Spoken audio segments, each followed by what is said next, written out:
Hello students, welcome to our YouTube channel. Today we will be starting our topic 10 of physics which is mechanical properties of fluids. तो चलो पहले जानते हैं कि fluids बोलते किसे हैं. Fluids वो होते हैं जो flow कर सकते हैं. Fluids are which can flow.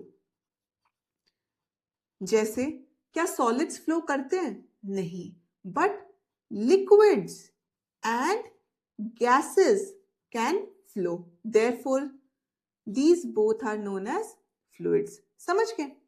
देखो, अब इस चैप्टर में ना यार 3-4 लॉज हैं, जैसे पास्कल्स लॉ, आर्किमिडीज का प्रिंसिपल, बर्नौली की इक्वेशन, उनसे तुम्हारा डायरेक्ट क्वेश्चन आता है. तो हम उनका सिर्फ वही पार्ट पढ़ेंगे जिससे हम क्वेश्चंस को एक्सपेक्ट कर सकते हैं. तो चलो सबसे पहला पढ़ते हैं पास्कल्स लॉ. पास्कल्स लॉ ने क्या कहा? पास्कल ने बोला pressure in a fluid at rest is same at all points if they are at same height. तो इसने क्या बोला? प्रेशर इन अ फ्लूइड जो कि रेस्ट पर है is the same at all points if they are at same height. तो मान लो ये ग्लास था जिसके अंदर पानी था, ठीक है. हाइट h पर जितने भी पानी के पार्टिकल्स होंगे ना, उनके ऊपर जो प्रेशर लग रहा होगा ना, वो सब पर सेम होगा. बट मान लो मैं थोड़ी और, ये H1 थी, हाइट H2 पर जब मैं जाऊंगी तो H2 वाले पॉइंट्स पर अब जो प्रेशर होगा वो भी सबका हॉरिजॉन्टल लेवल पर सेम ही रहेगा, ठीक है. अब मान लो मुझे प्रेशर निकालना था H2, जो H2 वाली हाइट पर जो पार्टिकल्स थे, मैं जानना चाहती हूँ कि उनके ऊपर कितना प्रेशर लग रहा था, ठीक है. देखो एक और ग्लास बनाते हैं पानी का, ठीक है.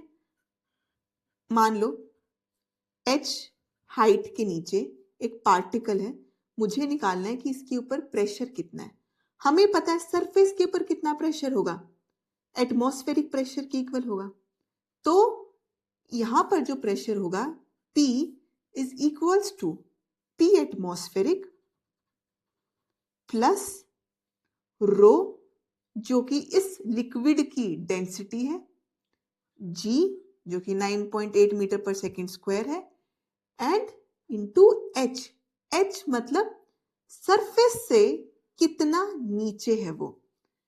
इस इक्वेशन से हम इस पॉइंट का प्रेशर निकाल सकते हैं. तो अब क्या क्वेश्चन आ सकता है? वो तुमको ये इक्वेशन दे देगा और तुमसे पूछेगा this equation is due to which law. ये इक्वेशन किस लॉ से डिराइव हुई? तो तुम्हारा आंसर क्या हो जाएगा? Pascal's law. ऐसे डायरेक्ट क्वेश्चन आएंगे. क्या इस इक्वेशन में इस कंटेनर के एरिया का कोई फैक्टर है? नहीं. तो चाहे तुम्हारा कंटेनर सर्कुलर हो, रेक्टेंगुलर हो, उससे तो कोई फर्क ही नहीं पड़ रहा. तुम्हें फर्क किससे पड़ रहा है? कि वो तुम्हारे सरफेस से कितना नीचे है. H से फर्क पड़ता है, A से कोई फर्क नहीं पड़ रहा. समझ गए? पास्कल लॉ को समझने का एक और तरीका है, ठीक है. वो है, मान लो ये तुम्हारा एक कंटेनर था, ठीक है. तुमने इसके अंदर एक फ्लूइड भर दिया, ठीक है. ये एक फ्लूइड भर दिया. जो प्रेशर तुम यहां पर लगाओगे ना, वही प्रेशर इसे यहां पर फील होगा. समझ गए? मतलब whenever external pressure is applied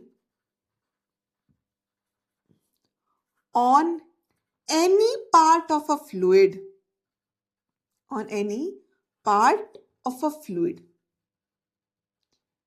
contained in a vessel, in a vessel, it is transmitted undiminished and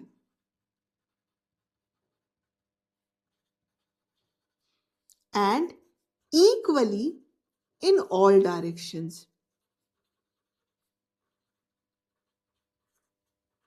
ठीक है, तुमने एक एक्सटर्नल प्रेशर लगाया किसी फ्लूइड के ऊपर, तो वो जो प्रेशर है ना वो इक्वली ट्रांसमिट होगा through out the fluid in all directions. ठीक है, ये जो कॉन्सेप्ट है ना वो कहाँ कहाँ पर यूज होता है? वो यूज होता है हाइड्रोलिक लिफ्ट के अंदर, हाइड्रोलिक्स ब्रेक के अंदर। हाइड्रोलिक लिफ्ट में क्या होता है? तुमने यहाँ पर एक फोर्स लगाया, ठीक है, लेट्स से F1, यहाँ का एरिया A1 था, तो यहाँ पे प्रेशर कितना हो गया? F1 by A1। यहाँ का एरिया लेट्स से A2 था।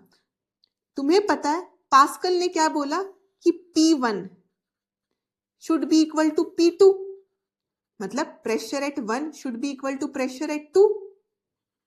तो क्या तुम ये बोल सकते हो F1 by A1 is equals to F2 by A2?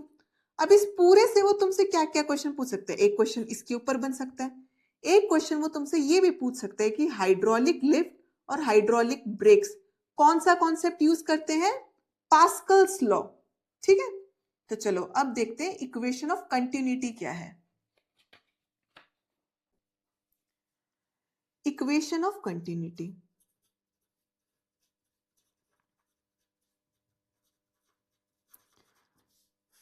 मान लो ये एक पाइप थी, इस पाइप का एरिया यहाँ पे A1 था, यहाँ पर एरिया A2 था, तो जो पानी की वेलोसिटी यहाँ पर थी वो V1 थी, जो यहाँ पर थी वो V2 थी।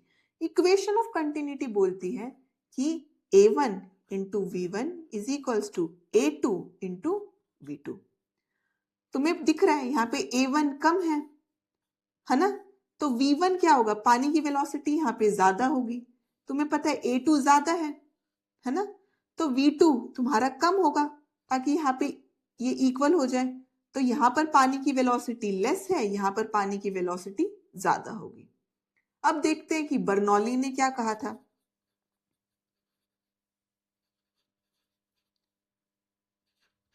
बर्नौलीज इक्वेशन,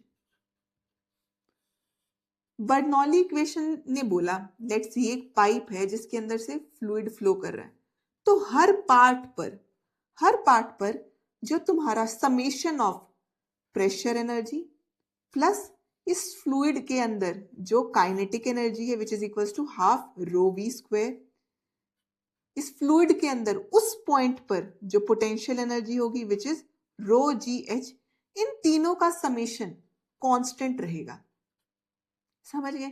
अब तुमसे क्या क्वेश्चन पूछ सकता है? वो तुम्हें ये इक्वेशन दे देगा और पूछेगा it is derived from which law, तो तुमको पता होना चाहिए ये किसने दी थी? बर्नौली ने। समझ गए?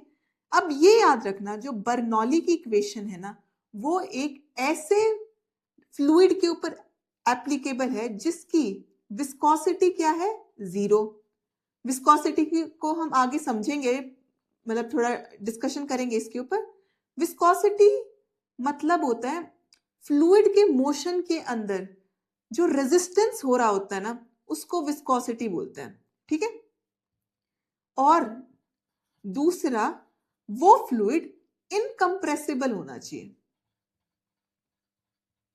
ठीक है, तो Bernoulli equation is valid for a fluid whose viscosity is 0 which is incompressible and has laminar flow, मतलब उसका फ्लो इस टाइप का है। समझ गए? तो तुमको वो ऑप्शन में दे सकता है कि Bernoulli equation is applicable for, उसमें से मान लो कोई भी इनमें से एक ऑप्शन हो सकता है तो उस पर तुम टिक कर देना। ठीक है, अब देखते हैं मैग्नस इफेक्ट क्या होता है।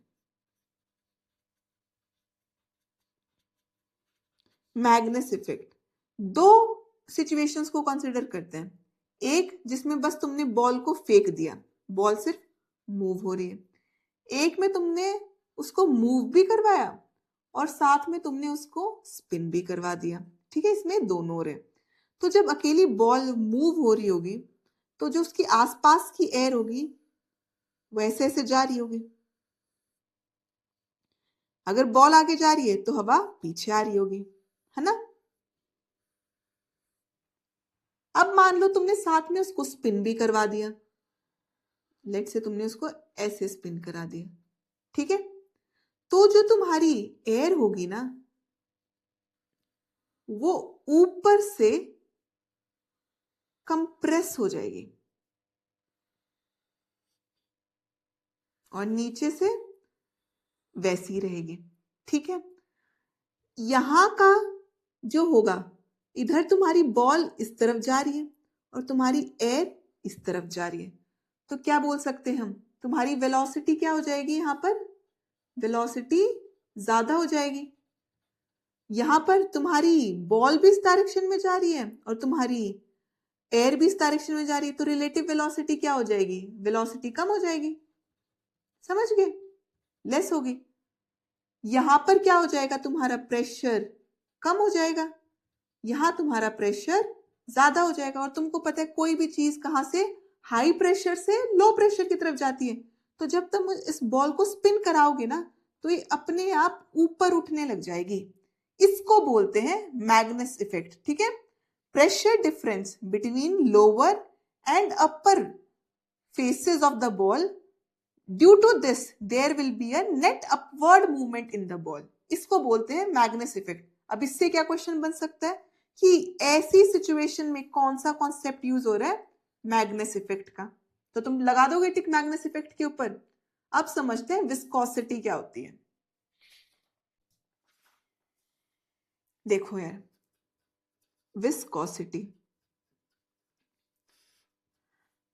हर फ्लूइड के अंदर ना एक इंटरनल रेजिस्टेंस होता है। जैसे तुम हनी को देखना, कभी हनी को अगर तुम मूव करने की कोशिश करोगे ना तो तुमको एक फ्रिक्शन फील होगा इंटरनली, जो हनी प्रोड्यूस कर रहा होगा। ठीक है, बट जब तुम पानी को मूव करने की कोशिश करोगे तब तुम्हें उतना रेजिस्टेंस फील नहीं होगा। उस रेजिस्टेंस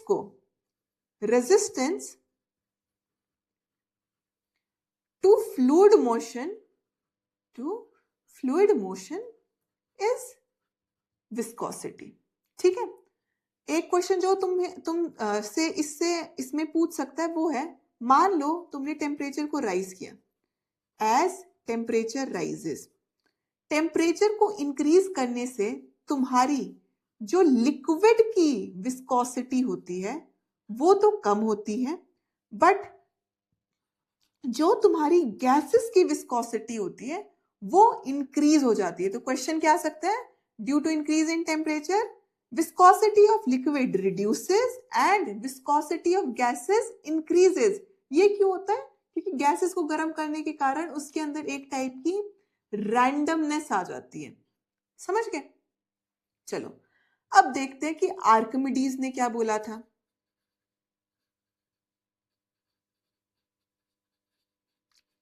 आर्किमिडीज प्रिंसिपल,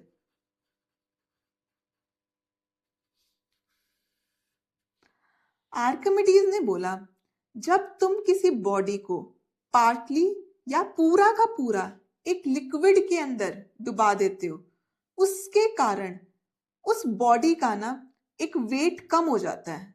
मतलब जो उसका अपेरेंट वेट तब होता है वो उसके ट्रू वेट से कम होता है। ठीक है, और वो कितना कम होता है, वो उतना कम होता है जितना उसने उस लिक्विड को डिस्प्लेस किया। ठीक है, पहले इसकी इंग्लिश देखते हैं क्या बोलता है। When a body is immersed partly या फिर होली, मतलब पूरी की पूरी, in a liquid which is at rest,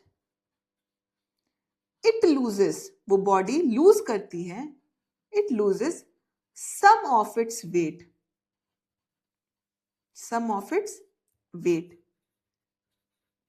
and this weight is equal to, which is equal to the weight of the liquid displaced by the immersed part of body.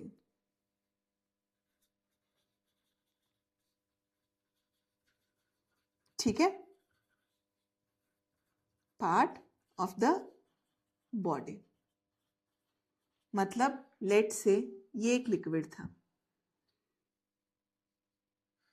ठीक है, ये liquid है, इसके अंदर तुमने एक बॉडी को पूरा मान लो पूरा डुबा दिया, तब इस बॉडी का जो वेट होगा वो कम हो जाएगा, और वो कितना कम होगा, वो उस लिक्विड के जितना कम होगा जितना लिक्विड को इसने डिस्प्लेस किया है, मतलब मूव किया है। तो तुम बोल सकते हो observed weight will be equal to true weight minus weight of liquid displaced.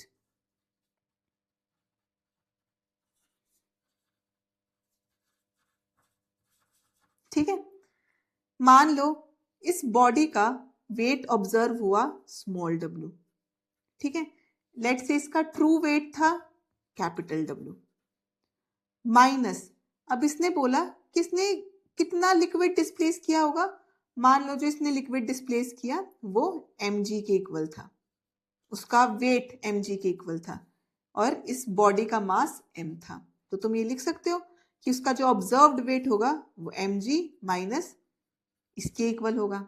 ठीक है, लेट से इस बॉडी का जो डेंसिटी थी वो थी रो, ठीक है, और जो इस लिक्विड की डेंसिटी थी जिसका मास m वेट w है वो थी सिग्मा। तो तुमको पता है mass is equals to density into volume, तो तुम क्या लिख सकते हो, A, लेट से इसने A एरिया और H हाइट का पानी निकाला, तो area into height is your volume, ठीक है, इंटू इसकी डेंसिटी जो कि है रो इंटू जी, माइनस अब इस पानी को जितना इसने मूव किया होगा इसने उतना ही वॉल्यूम पानी का मूव किया होगा जितनी वॉल्यूम इसकी है, तो A इंटू H इसकी डेंसिटी, तो ये इसका मास हो गया इंटू जी। अब तुम यहां से क्या कॉमन ले सकते हो, A H G, ब्रैकेट में क्या बचेगा रो माइनस सिग्मा। ठीक है, अब तुम यहां से क्या कॉमन ले सकते हो, लेट से तुमने रो को कॉमन ले लिया तो क्या बच जाएगा 1 माइनस सिग्मा बाय रो। ये किसके इक्वल है, ये एक तरीके से तुम्हारी डेंसिटी इंटू वॉल्यूम इंटू जी, डेंसिटी इंटू वॉल्यूम क्या होता है तुम्हारा मास जो कि आएगा तुम्हारा इस ऑब्जेक्ट का इंटू जी, तो तुम क्या लिख सकते हो इसको W, 1 माइनस बाय रो। देखो यार तुम्हें इसको निकाला कैसे है वो याद रखने की जरूरत नहीं है, फाइनली क्या रिजल्ट आया है तुम्हारा, that observed weight is equals to true weight bracket में 1 माइनस सिग्मा जो कि तुम्हारी इस लिक्विड की डेंसिटी है डिवाइडेड बाय रो जो कि तुम्हारी ऑब्जेक्ट की डेंसिटी है। ये रिजल्ट कहां से डिराइव होता है, आर्किमिडीज प्रिंसिपल से। तो तुम्हें बस इसकी थोड़ी बहुत डेफिनेशन याद होनी चाहिए, किसने क्या बोला था कि तुमने अगर किसी बॉडी को एक लिक्विड के अंदर डुबा दिया तो वो कितना अपना वेट कम करेगी, वो उतना वेट कम करेगी जितना लिक्विड को उसने डिस्प्लेस करा, उसका ऑब्जर्व्ड वेट क्या आएगा, ये आएगा। इस सब को हमने डिराइव कैसे किया इसको तुम्हें याद रखने की जरूरत नहीं है। ठीक है, अब देखते हैं बाइंड फोर्स किसको बोलते हैं। बाइंड फोर्स, तुम जब किसी बॉडी को किसी लिक्विड के अंदर डुबाते हो तो हमने देखा कि उसके ऊपर एक अपवर्ड फोर्स लगती है। मान लो मैं एक डब्बे को इस पानी के ग्लास के अंदर या फिर डुबाने की कोशिश कर रही हूँ तो मुझे एक रेजिस्टेंस फील होगी ना, वो रेजिस्टेंस है वो एक अपवर्ड फोर्स ये पानी उस बॉडी के ऊपर लगा रहा होगा। तो bind force is the upward force acting on the body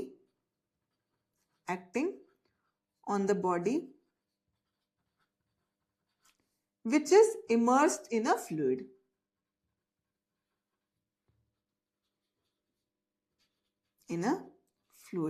ठीक है, मान लो रो तुम्हारी बॉडी की डेंसिटी थी और सिग्मा तुम्हारी लिक्विड की डेंसिटी थी। ठीक है, अगर तुम्हारी रो मतलब बॉडी की डेंसिटी लिक्विड की डेंसिटी से ज्यादा है तो वो बॉडी सिंक कर जाएगी। ठीक है, अगर बॉडी की डेंसिटी लिक्विड की डेंसिटी से कम है तो वो बॉडी फ्लोट करेगी। अगर ये दोनों इक्वल हैं तो वो बॉडी फ्लोट करेगी with its whole volume just immersed in the liquid.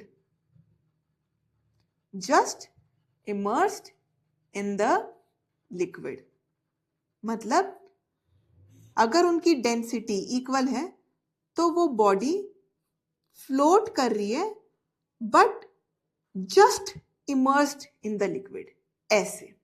ठीक है, तो चलो हमारा टॉपिक तो हो गया पूरा। अब देखते हैं इस टॉपिक से प्रीवियस ईयर में क्या क्वेश्चंस आए हुए थे। Let's continue.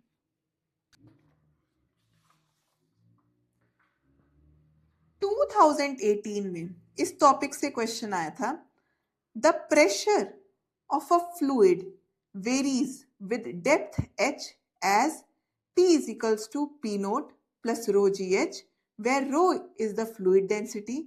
This expression is associated with Pascal law, Newton law, Bernoulli's principle, Archimedes principle. तो देखो हमें पता है पास्कल ने क्या बोला था कि एक हाइट h पर सेम प्रेशर रहता है जो तुम निकाल सकते हो P is equals to P nought plus rho g h. तो हमें पता चल गया आंसर तो A है, बट देखते कि औरों ने भी क्या बताया था।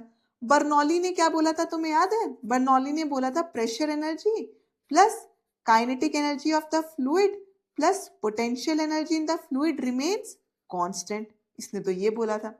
आर्किमिडीज प्रिंसिपल ने क्या बोला था कि अगर तुम किसी बॉडी को किसी लिक्विड में डुबाओगे तो उसका ट्रू वेट से कम हो जाएगा। मतलब जो तुम वेट ऑब्जर्व करोगे वो ट्रू वेट से कम होगा। और वो कितना कम था तुम्हें याद है?